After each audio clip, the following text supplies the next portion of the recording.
Genesis chapter 16.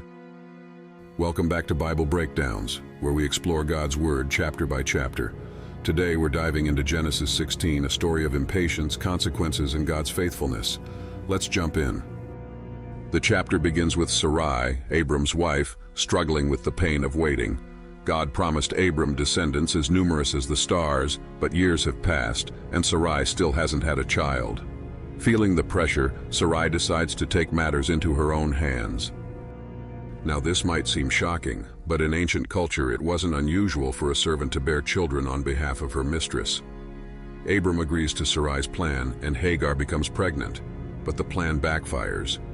Once Hagar realizes she's pregnant, she begins to look down on Sarai. Tension builds and Sarai blames Abram, saying, "You are responsible for the wrong I am suffering." Abram, trying to avoid conflict, tells Sarai, "Your servant is in your hands. Do with her whatever you think best." Sarai treats Hagar harshly, and Hagar runs away into the wilderness. It's a heartbreaking situation filled with hurt, blame, and broken relationships, but here's where God steps in. While Hagar is in the desert, an angel of the Lord appears to her. The angel tells Hagar to go back to Sarai and submit to her, but he also gives her a promise. "You are now pregnant, and you will give birth to a son. You shall name him Ishmael, for the Lord has heard of your misery." The name Ishmael means God hears, reminding Hagar that she is not forgotten. The angel also prophesies about Ishmael's future. He will be a wild man, living in conflict with others, and his descendants will become a great nation. Hagar is overwhelmed by this encounter with God.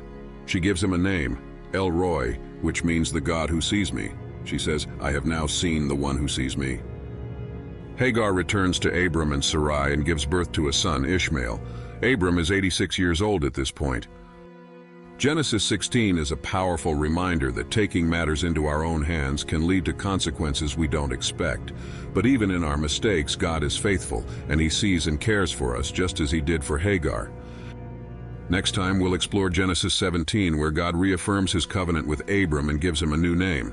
Stay tuned for more Bible breakdowns.